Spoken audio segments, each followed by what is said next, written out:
오늘 말씀은 로마서 12장 차례인데요. 1절과 2절이 사실 매우 중요한 말씀이죠. 그래서 1절, 2절 말씀의 어떤 의미 먼저 설명드리고, 그 다음에 우리 그리스도인의 신앙생활 또 사회생활에 관한 말씀을 같이 나누는 시간이 되겠습니다. 1절 이렇게 보시면 그러므로란 접속어가 나옵니다. 그러므로 어떤 인과 접속사죠. 그러므로는 어떤 사항을 1장부터 11장까지 말씀을 하시고 그렇기 때문에 이렇게 해야 된다. 보통 이런 인과관계 뜻할 때 쓰는 접속사인데 1장부터 11장까지 저희들이 그동안 같이 교제해 왔잖아요. 그래서 이것을 뭐 한마디로 정리하기는 어렵지만 이런 것 같아요. 바울이 로마의 그 성도들에게 말씀한 하나님의 복음의 주요 내용은 오직 예수를 통해서 오직 믿음이라는 방법으로 은혜로만 의롭게 된다, 구원을 얻는다, 이런 말씀을 증거해 온 것이죠. 그리고 6에서 8장까지 보면 성화의 구원을 다루면서 8장 그 후반부에 또 영광스러운 구원까지 다뤘습니다. 그리고 지난 시간에 9장에서 11장까지는 유대인에 대한 하나님의 구원의 경륜을 다루면서 하나님께서 그 자비하심 가운데서 모든 사람을 구원하기 원하신다. 때로는 이 불순종 가운데 가둬두셔서 그들이 생활 속에서 하나님께로 돌이킬 수 있도록 역사하시 그런 분이시다. 그렇게 이제 말씀을 하시고, 그렇기 때문에 1절에 나오죠. 그렇기 때문에 어떻게 해야 된다. 이제 이 말씀을 하고 싶은 것이죠. 그래서 그렇기 때문에 너희 몸을 드려야 된다. 이렇게 말씀하는 거예요. 1절 보시면. 그러므로 형제들아 내가 하나님의 모든 자비하심으로 너희를 권하노니 너희 몸을 하나님이 기뻐하시는 거룩한 산제사로 드려라. 이는 너희 드릴 영적 예배니라. 이 말씀하죠. 하나님의 은혜로 우리가 구원을 받았기 때문에 우리의 어떤 공로나 어떤 노력이 아니라 전적으로 그리스도 안에 있는 믿음으로 의롭게 되었다. 그렇기 때문에 우리가 우리 몸으로 예배를 드려야 된다. 이런 말씀을 하는 거예요. 1절과 2절은 하나님과의 관계를 다루고 있습니다.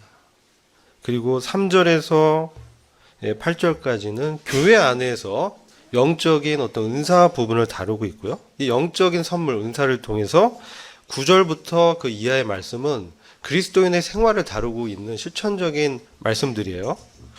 근데 그런 실천적인 삶을 살기 위해서 가장 먼저 하나님과의 관계에 있어서 우리가 그 바른 관계에 세워져야만 그 이후에 생활이 가능하다는 말씀을 이제 하는 것이죠.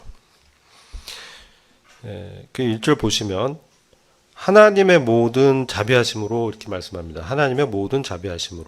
다른 성경을 보면 하나님의 긍휼을 힘입어. 그렇게 말씀하죠. 지금 사도 바울은 하나님을 뭐 두려워함으로 그렇게 말씀하는 것도 아니고 하나님의 능력으로 뭐 이렇게 말씀하는 게 아니고 하나님의 모든 자비하심으로 이렇게 말씀하는 것이죠. 그래서 우리가 몸을 드릴 수 있는 것은 어떤 두려움 가운데 우리가 하나님께 헌신하고 몸을 드리는 것이 아니라 하나님의 은혜 기초에서 하나님의 긍휼하심으로 우리가 헌신할 수 있다라는 것이죠. 그분의 은혜에 감동돼서 그분의 사랑에 감권받아서 사도 바울조차도 그런 경험을 한 것이죠. 그래서 우리에게 권하고 있죠. 너희를 권하노니 너희에게 간청하노니 이렇게 말씀합니다. 바울은 이것을 명령할 수 있는 사도임에도 불구하고 간청한다라고 권면하고 있습니다. 그가 받은 은혜를 생각했을 때 그조차도 하나님의 긍휼을 생각할 때 그가 경험한 하나님의 그 사랑과 그와 같이 대적자였다가 그리스도인으로 회개하는 과정에서 나타난 하나님의 그 은혜를 생각했을 때 역시 그 성도들에게 이런 마음으로 권면할 수 있다는 것이죠. 그래서 이 위에 보면 권면하는 것도 은사입니다. 권면하는 이것도 은사인데 이것은 하나님의 긍휼의 하심을 힘입은 사람들이 지혜롭게 이제 권면할 수 있는 것이죠. 그래서 지금 저희들한테 그분의 은혜로 권면하는데 제일 먼저 뭐냐? 너희 몸을 하나님이 기뻐하시는 거룩한 산제사로 드려야 된다라고 말씀하는 것이죠. 이제 지금까지 우리가 은혜를 알아왔고 하나님의 그 은혜로 말미암아 우리가 의로워졌는데 이 거룩한 산제사로 드리는 게 그냥 뭐냐? 사실 이것은 살아있는 희생물입니다. 살아있는 희생물, 살아있는 희생 제물로 드려라. 사실 이것은 모순된 단어의 조합이죠. 구약에서 희생 제물은 죽어 있습니다. 그렇죠? 죽여서 드리는 건데 신약에서 희생 제물은 살아있는 희생 제물을 드리라고 말씀하고 있어요. 이것은 그리스도 안에서 십자가의 죽음을 통과한 부활의 믿음을 가진 우리의 헌신을 말하는 거예요. 그래서 우리의 뜻이 우리가 헌신할 때는 내 뜻을 다 접고 내가 죽은 것처럼 하나님 뜻에 순종한 마음으로 드려야 된다는 것이죠. 그리고 그것은 거룩해야 된다. 거룩한 산제사. 하나님의 목적에 맞게 구분된 우리 인간적인 생각이나 계획이 아닌 하나님의 목적과 말씀에 의해서 그 뜻을 우리한테 알려주셨기 때문에 이제 이 거룩하다는 얘기는 우선적으로 하나님의 뜻에 구분된, 구별된, 성별된 그런 뜻입니다. 그런 사람들은 이제 윤리적으로도 도덕적 생활을 이제 하는 것은 열매로 나타나는 것이고 신분적으로 거룩하게 하나님의 목적에 구별된 그러한 봉사를 하라는 것이죠. 근데 이것은 하나님이 받으실 만한 이런 기뻐하시는 수식어가 있습니다. 우리가 이제 하나님이 기뻐하시는 이 헌신, 섬김 어떤 것일까? 예배가 어떤 것일까? 이렇게 생각해 보면요. 이것이 우리의 영적 예배다라고 말씀하고 있기 때문에 중요하죠.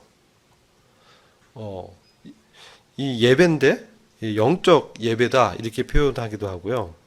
다른 번역에서는 합당한 섬김이다 이렇게 말씀도 합니다. 그래서 합당하다 이건 뭐 영어로는 뭐 reasonable 그럽니다. 마땅한, 합당한, 논리적인 그런 의미가 있어요. 그래서 우리가 예배를 드리는데 우리가 이렇게 성만찬이라든지 공적 예배도 중요한 예배인데 여기서는 실질적으로 우리의 이 몸을 드리는 살아있는 그런 예배를 말씀하는 거죠. 살아있는 어떤 섬김인데 그것은 논리적이고 하나님 보시기에 기뻐하시고 합당한 그런 섬김이어야 된다는 것이죠.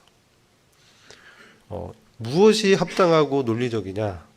그것이 이제 하나님 기쁘게 받는 그런 것인데 어떻게 생각하십니까? 이제 논리는 이제 로고스에서 나왔어요. 로고스.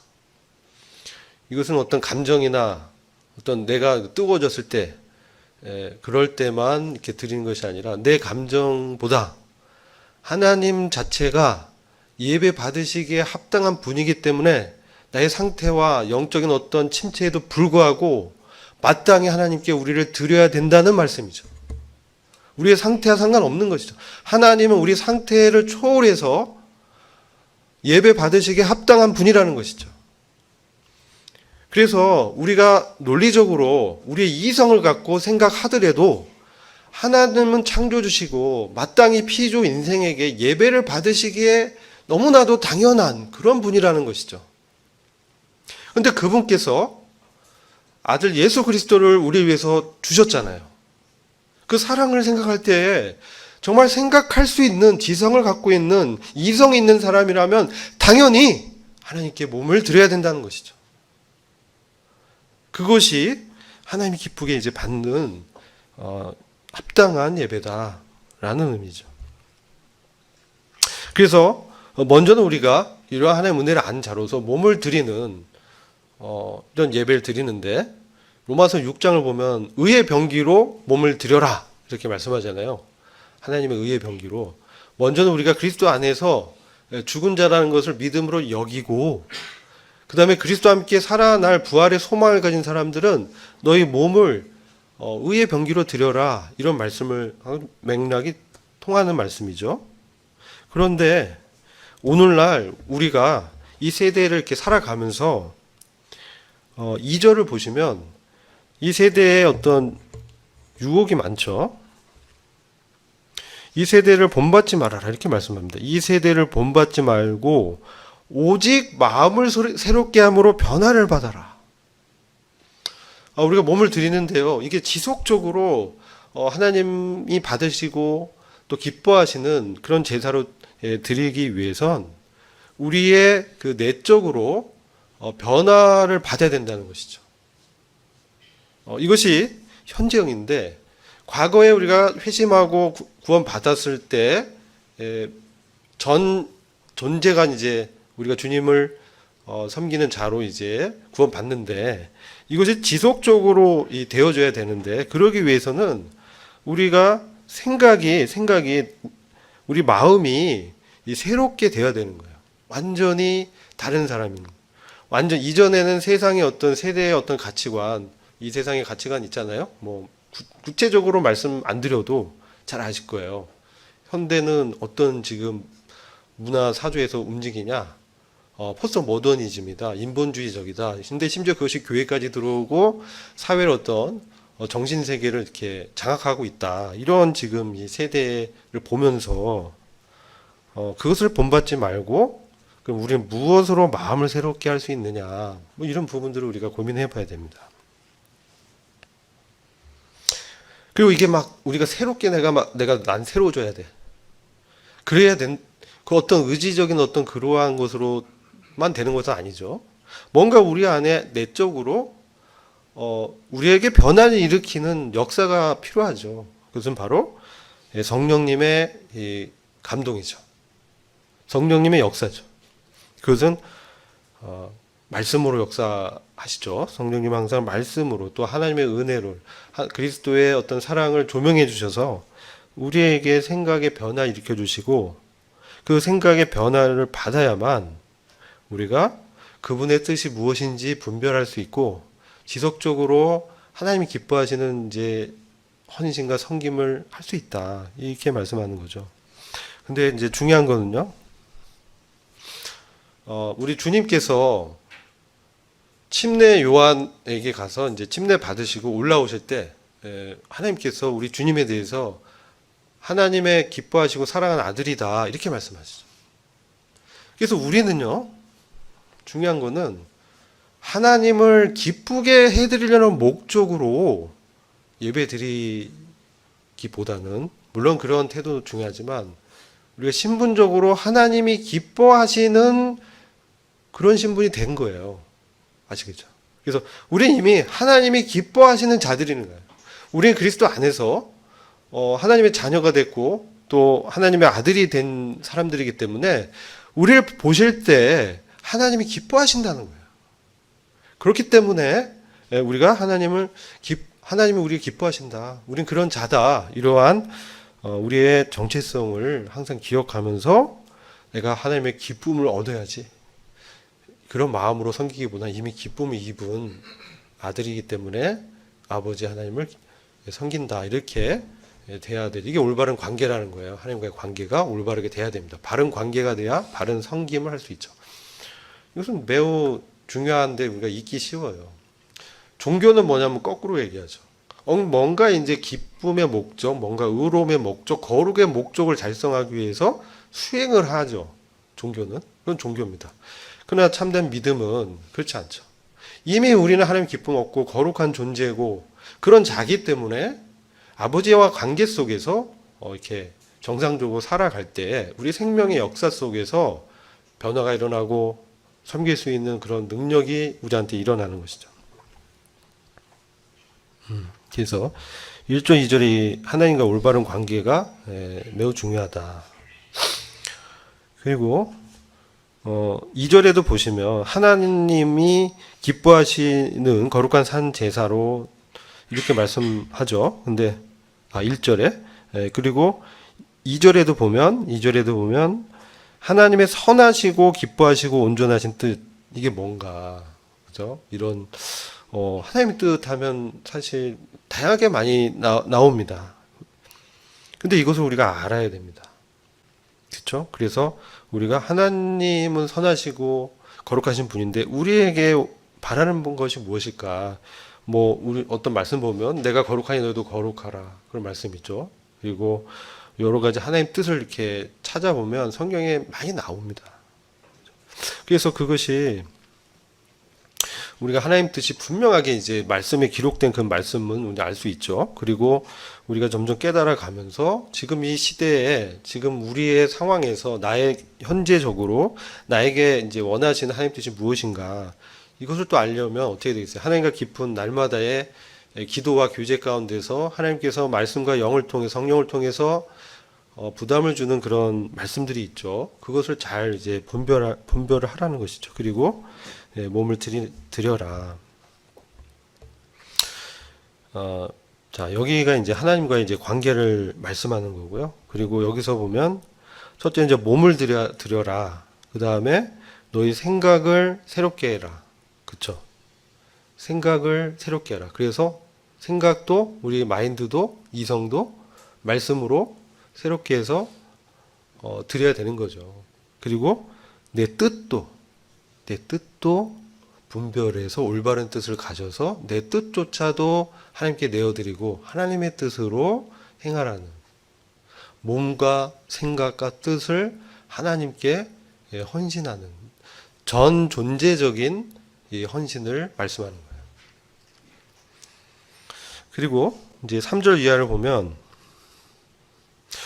3절에서 8절까지가 이제 교회 생활에 필요한 영적인 선물을 말씀합니다. 은사를 말씀합니다. 그래서 내게 주신 은혜로 말미암아 너희 중 각 사람에게 말하노니 마땅히 생각할 그 이상의 생각을 품지 말고 오직 하나님께서 각 사람에게 나눠주신 믿음의 분량대로 지혜롭게 생각하라.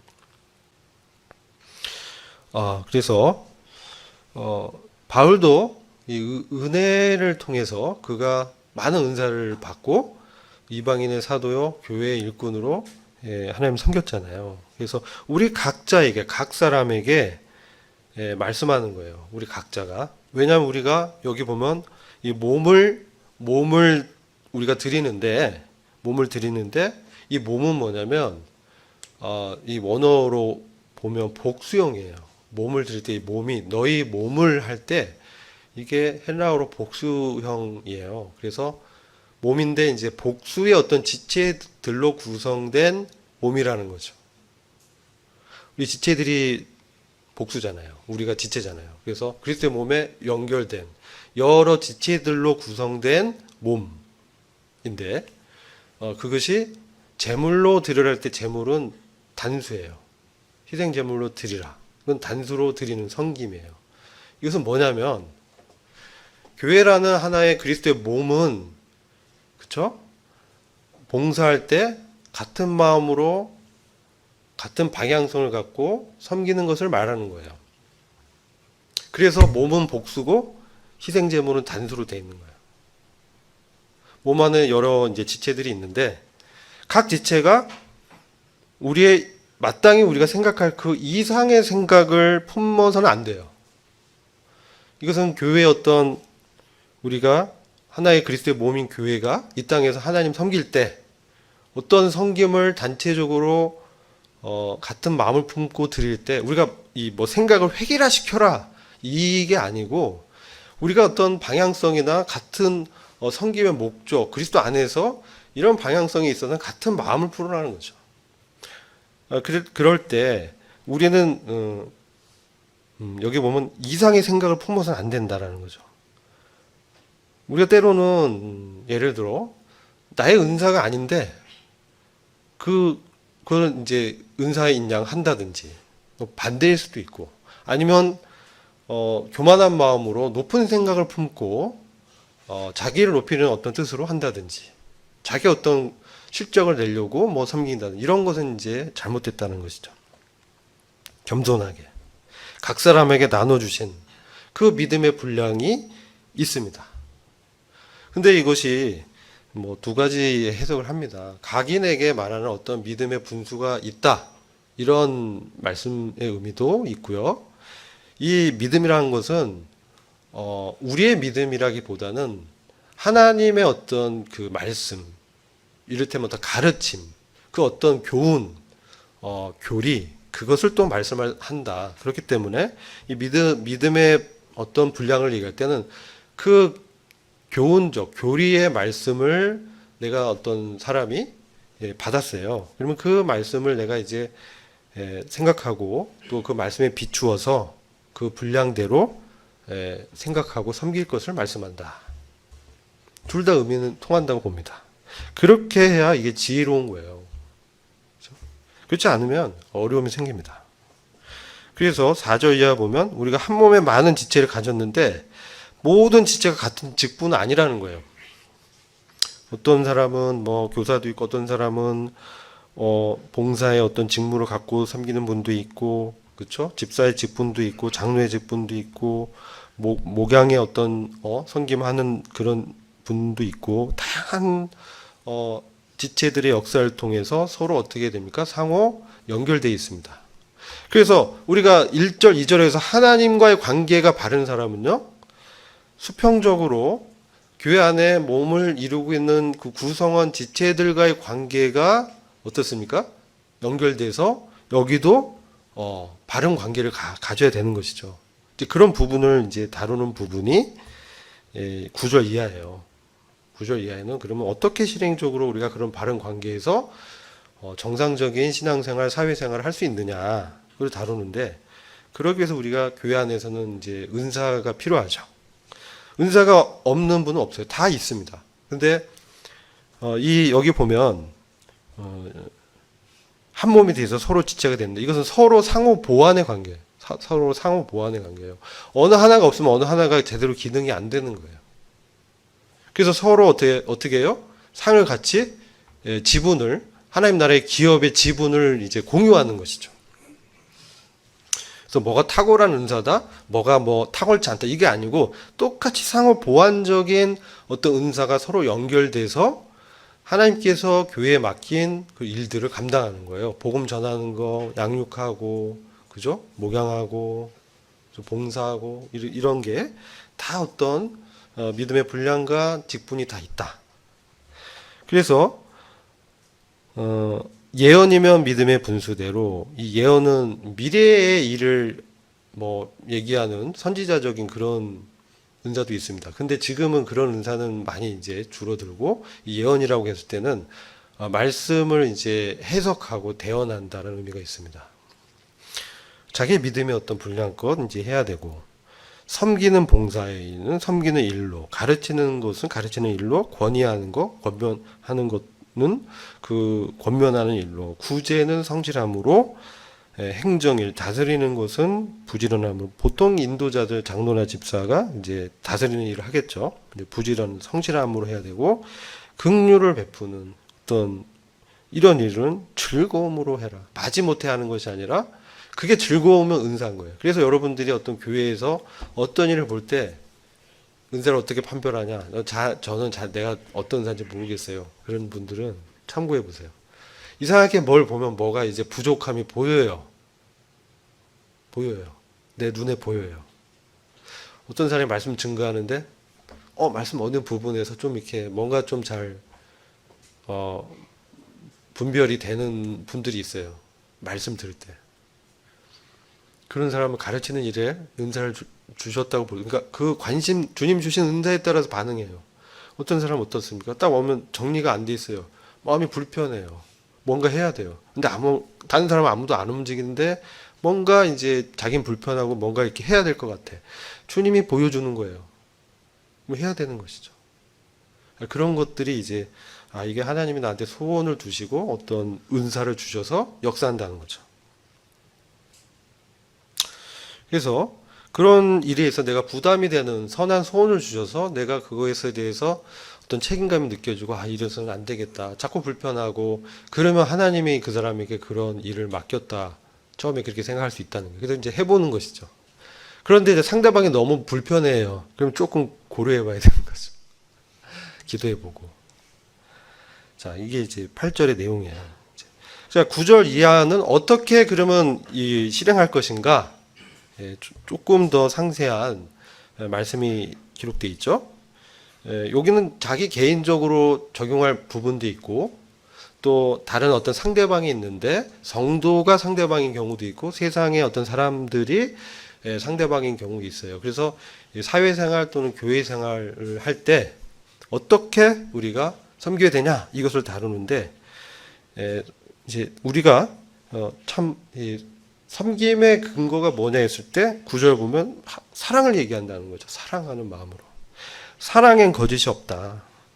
그러니까 우리가 가식적인 사랑은 사실 진실된 사랑이 아닐 수 있죠. 근데 여러분 이제 사랑은 저는 여러분 젊을 때는 무슨 감정적인 사랑도 사랑이죠. 얘기할 수 있는데 하나님의 사랑은 그럼 뭐겠습니까? 이것은 어떤 감정을 초월한 의지적인 사랑이라고 생각이 됩니다. 그래서 나의 상태나 감정과 상관없이 내 의지로 하나님이 우리를 사랑하시고 구원하겠다는 의지 때문에 우리가 어떠한 잘하고 잘못하고 이런 우리 행위에 기반한 어떤 사랑이 아니라 무조건적으로 하나님의 긍휼하심과 자비하심으로 전폭적인 사랑을 하시잖아요. 이게 하나님의 의지적 사랑이죠.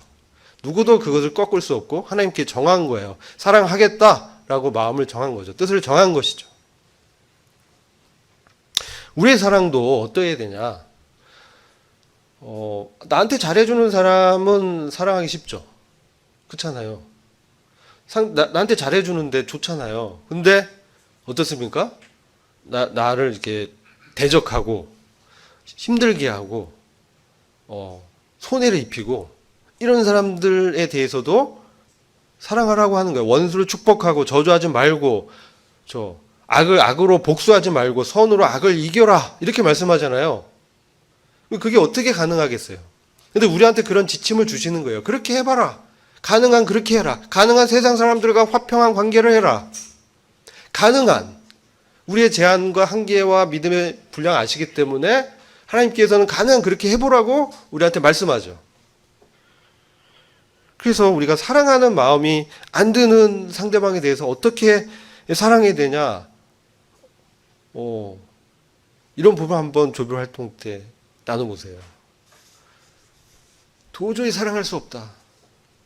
근데 하나님은 도저히 사랑할 수 없는 우리를 위해서 우리가 경건치 아니하였을 때, 우리가 아직 죄인 되었을 때, 우리가 원수 되었을 때 자기 사랑하는 아들을 우리한테 내어주셨다는 것이죠.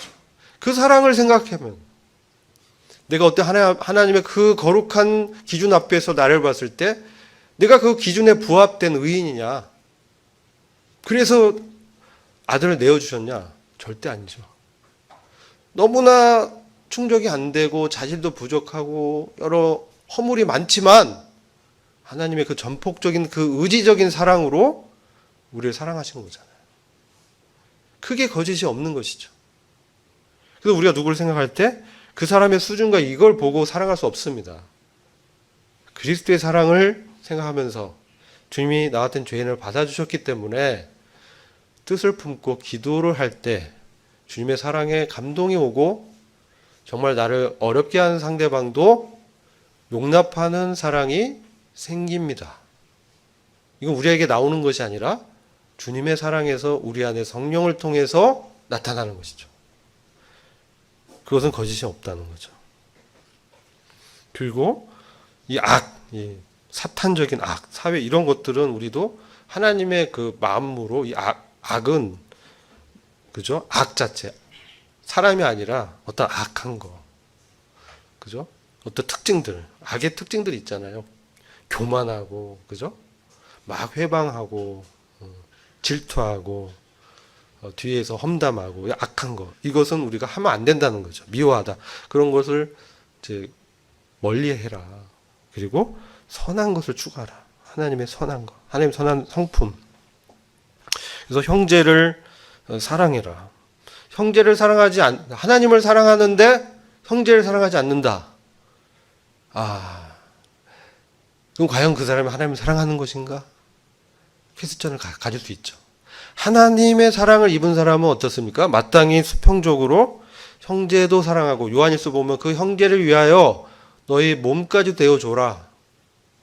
그런 말씀하잖아요. 왜? 너희가 그리스도의 사랑을 그렇게 받았기 때문에.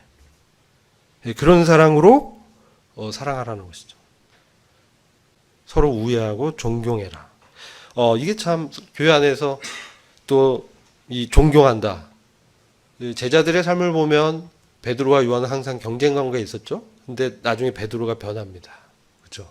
그래서 처음에는 이제 베드로가 요한을 의식하면서 막 경쟁자적인 위치에서 있지만 그가 성령을 받고 그가 부활하신 그리스도를 체험하고 그가 정말 그 실패 가운데 주님을 3번이나 부인했는데 주님이 그를 용납하고 다시 일꾼으로 인정해주는 그 사랑을 입었을 때 그 어떻게 됩니까? 변화되죠. 그래서 사도행전 보면 그가 요한과 함께 보조를 맞춥니다. 그러면서 같이 성전 회당에서 안전뱅이도 고치고, 그렇죠? 베드로가 이렇게 바뀌는 것이죠. 베드로 원래 시몬이잖아요. 이제 구원받기 전에 시몬, 구원받은 후에 베드로. 우리도 이제 구원받은 그 하나님의 영이 있기 때문에 그런 것들을 계속 기도하고 우리를 높이기보다 우리 낮추고 상대방이 드러날 수 있도록 해야 된다는 것이죠. 그래서 존경한다 그런 의미죠. 상대방을 높인다. 왜요? 주님이 그런 마음을 가졌기 때문에. 그래서 사실 요한복음 13장 보면 세족식 하잖아요. 그죠? 주님이 선생이지만 그 제자들을 위해서 발을 시키셨다는 거죠. 그리고 뭐래요? 너희도 이렇게 행하라 하잖아요. 그죠? 그래서 우리가 진정 서로 발을 시키는데, 발을 시키는 건 정말 종이 하는 일이에요. 그 당시 낮은 비천한 위치에 있는 사람이 하는 것을 우리 주님이 하셨다는 거죠. 거기에 깊은 뜻이 있습니다. 하나님의 나라에서는요 거꾸로예요. 큰 자가 작은 자를 섬기는 거예요. 그래서 오히려 발을 시키고, 이 뭡니까? 허물을 덮고, 그렇죠? 허물을 막 드러내고, 누가 잘못했는데 막 얘기하라, 그게 아니고 덮어주고 기도하고 그러라는 것이죠. 그게 발을 씻기는 것이죠. 그래서 그런 마음들, 우리가 그리스도의 마음으로 서로 존경하고 먼저 해라. 제가 나를 칭찬할 때까지 기다려, 이게 아니라 먼저 칭찬해주고 격려해주고 하라는 것이죠. 부지런하여 게으르지 말고 열심을 품고 주를 섬기라.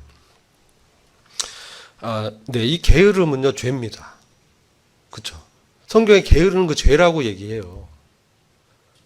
근데요, 우리가 이 로마서 12장은요 사실 우리의 침체된 어떤 영적 생활을 벗어버리고 어떤 뜨거운 마음을 품고 이 영적인 봉사와 예배를 어떻게 드릴 수 있느냐, 이런 관점에서도 볼 수가 있습니다.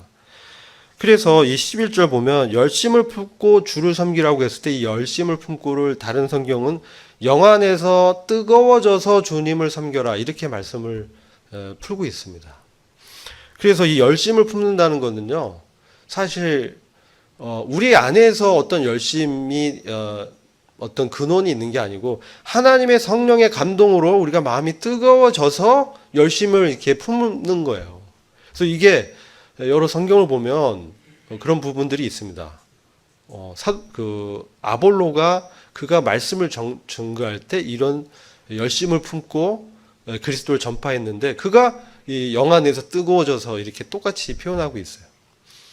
그리고 제가 이제 성경 보다 보니까 우리 주님이 주의 전을 사모하는 열심으로 성전 정화 작업을 하셨다, 이렇게 또 말씀합니다. 그 주님 아버지 하나님 생각할 때 내 마음이 뜨거워집니다.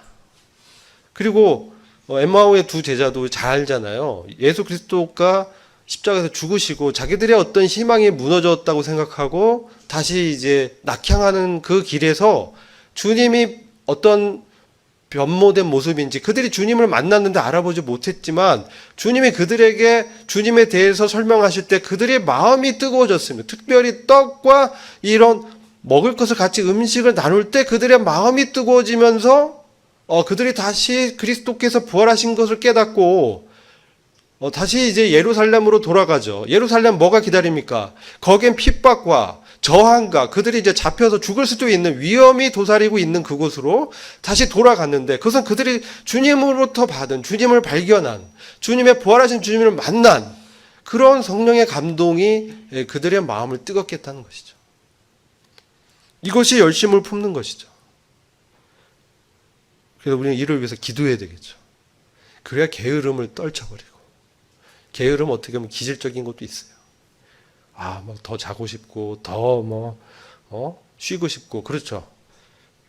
그러나 우리 주님은 머리 둘 시간과 장소도 없으셔서 엄청나게 바쁘셨다. 그러나 그 가운데서도 주님은 아버지와의 교제 가운데서 기도하시면서 하나님의 아버지의 일을 자기의 양식으로 삼고 이 열심을 품고 그 뜨거운 마음으로 섬겼다는 거죠.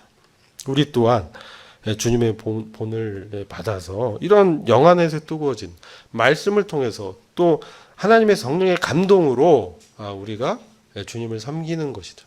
그런 것을 말씀하는 거예요. 우리의 교회 생활과 사람들 대할 때도 날마다 우리의 영이 새로워진다. 겉사람은 후패하지만 날마다 우리 속사람은 날로 새롭도다. 우리의 육체는 점점 늙어지지만 우리의 속은 날로 강건해지고 날로 영적으로 풍성해지고 그래야 되는 거예요. 근데 이제 그런 침체 가운데, 그렇지 못한 침체 가운데 있다면 이제 그걸 떨쳐버리고 주님 앞에 나와서 기도해야 되겠죠. 그래서 쭉 12, 13절 보면 그런 말씀들을 합니다. 소망 중에 즐거워하고 환난 중에 참으며 기도에 항상 힘쓰고 성도에 쓸 것을 공급하며 손 대접하기를 힘쓰라. 굉장히 실천적이죠. 그래서 이런 것들이 우리가 교회 안에서 서로 몸된 지체로 연결돼서 이렇게 해야 되는 거예요. 이게 참된 교회의 생활입니다. 그냥 주일날 와서 예배 참석하고 돌아가고 이것도 중요하지만 정말 하나님께서 교회 생활로 말씀하는 건 이와 같이 서로 연결돼서 서로의 사정 알고 기도하고 서로 마음이 뜨거워져서 주님을 한 마음으로 섬기고 복음을 전하고 양육하고 구제하고 이런 일에 열심을 내는, 그죠? 이것이 이제 진정한 교회 생활이다라는 것이죠. 이사야서 6장 보면 마당만 밟았던 구약 이스라엘 백성도 있잖아요. 제사 지내러 숱한 수, 염소, 양, 소를 잡아서 드렸지만 하나님께서는 그걸 기뻐하지 않으셨어요. 왜요? 너희들이 그런 피를 많이 흘리고 와서 제물을 바치지만 너희는 마당만 밟고 그냥 가는 것이야. 나는 그걸 원치 않는다. 왜요? 그들의 마음에서 하나님을 사랑하는 마음이 없고 마음에서 하나님과 관계가 멀어졌다는 거죠. 여러분들이 이거 잘 생각하면 교회 우리가 하나님을 사랑하고 예배를 드리는 사람은 어떻습니까? 성도와의 교제를 중시합니다. 그렇지 않아요? 그렇지 않아요. 이건 너무나 당연한 관계예요. 수직적으로 하나님과의 관계가 회복됐고 하나님의 뜻이 누구한테 있어? 성도에게 있고 지체들이 있고 그렇잖아요. 그럼 연결되어 있고 그렇다면 우리의 관심이 어디에 가요? 하나님으로부터 그 관심 받은 것 같고 우리 성도들에게 관심을 쏟고 성도들을 위해서 기도하고 영혼들을 섬기는 게 당연하게 나타나는 것이 이 교회의 정상적인 그리스도인의 생활이라는 것이죠. 근데 그것이 아니라 뭐예요? 그냥 주일날만 와서 예배 참석만 하고 다시 세상에서 세상의 일에 바쁘게 살다가 다시 주일만 와서 참석하고 이게 뭡니까? 마당만 밟는 거예요. 아니에요? 그게 중요하지 않다는 것이 아니고 좀 더 우리가 주님과 깊은 교제 가운데서 정말 하나님이 원하시는 기뻐하신 뜻이 무엇인지 분별하라고 하셨잖아요. 그 말씀하는 거잖아요. 그럼 진정한 교회 생활은 어디에서 일어납니까? 성도의 관계에서 일어난다는 거예요. 그리고 이것은 하나의 몸으로 주님께 드려지는 거기 때문에 하나의 몸 안에서 교회 전체적인 어떤 방향과 가르침이 있고 질서가 있고 권위가 있고 이 안에서 각각의 그 지체들이 나눠져서 그 자기의 역할을 하면서 교회를 같이 세워가는 것이죠.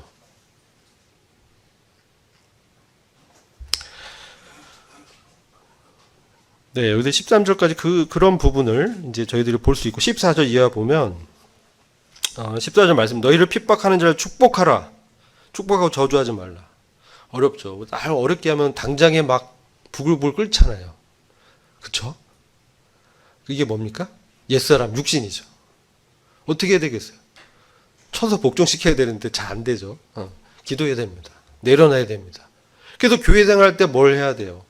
나 이런 문제가 있는데 같이 기도 제목 공유하면서 같이 기도하면 어떻게 돼요? 이런 부분이 해결되는 거예요. 어떤 영혼을 놓고 기도해요. 그 영혼이 이제 교회에 오게 되는 거예요. 여러분 여기 이제 최근에 이제 침례 받으신 분들이나 앞으로 침례 받은 분들은 뭡니까? 다 교회 성도들이 모여서 기도했어요. 그래서 역사가 있는 것입니다.